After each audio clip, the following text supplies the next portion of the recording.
અભય થઈને નિષ્પક્ષતાથી નિરપેક્ષ રીતે વાસ્તવિકતાનો અરીસો રૂપી સચોટ માહિતી લાવતો સત્યની સાથે અભય ટાઈમ્સ।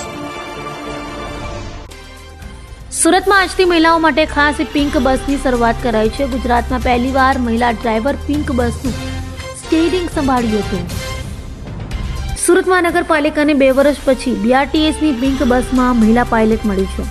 આ બસમાં મહિલાઓ જ મુસાફરી કરે છે, પરંતુ એ માટે મહિલા પાયલટ મળતી નહોતી।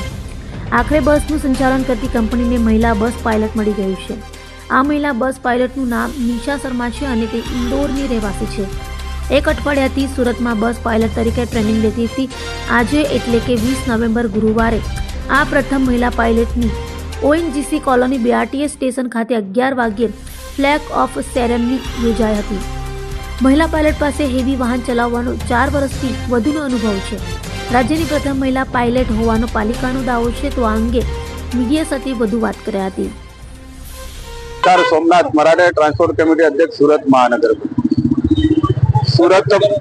સુરત મહાનગરપાલિકાની સિટીલિંક કંપનીની જે 450 ઇલેક્ટ્રિક બसेस આપણે બીઆરટીએસ રૂટ પર આપણે દોડાવતા હતા, એમાંથી આપણે એક પિંક બસ જે સ્પેશિયલ મહિલાઓ માટે ઓએનજીસીથી સરતાના સુધી દોડાવતા હતા। છેલ્લા 20 મહિનાથી આપણે મહિલા ડ્રાઈવરને આપણે વેકેન્સી ખાલી હતી। આપણે સુરતની અંદર, ગુજરાતની અંદર અને અન્ય રાજ્યોમાં પણ મહિલા ડ્રાઈવર મળી શકે એના માટે આપણે જે પહેલ કરી હતી, અંતે આપણે ઇન્દોરમાંથી એક નિશા શર્માજી કરીને આપણે આજે ડ્રાઈવર મળ્યા છે। છેલ્લા 8 દિવસથી અમે એમની ટ્રેનિંગ લીધી છે, ટ્રાયલ લીધી છે।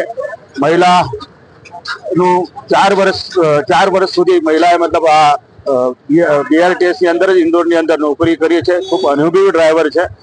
આજે આપણે જે મહિલા આ પિંક બસ ચલાવવાની છે એનો પ્રારંભ આપણે ઓએનજીસી બ્રિજથી આપણે સરતાના સુધીના રૂટ પર આજે આપણે કરી રહ્યા છે, ત્યારે ખૂબ આનંદનો લાગણી અનુભવ છું। ગુજરાતની અંદર અને વિશેષ સુરત આજે અવ્વલ નંબરે પ્રથમ મહિલા આજે જ્યારે બસ આપણે દોડાવવાની છે। આજે આ મહિલાને જોઈને અન્ય મહિલા પણ આગળ આવે અને એ પણ એની મજબૂતાઈથી બહાર આવી શકે, એના માટેની અમારે આજે જે પહેલ છે।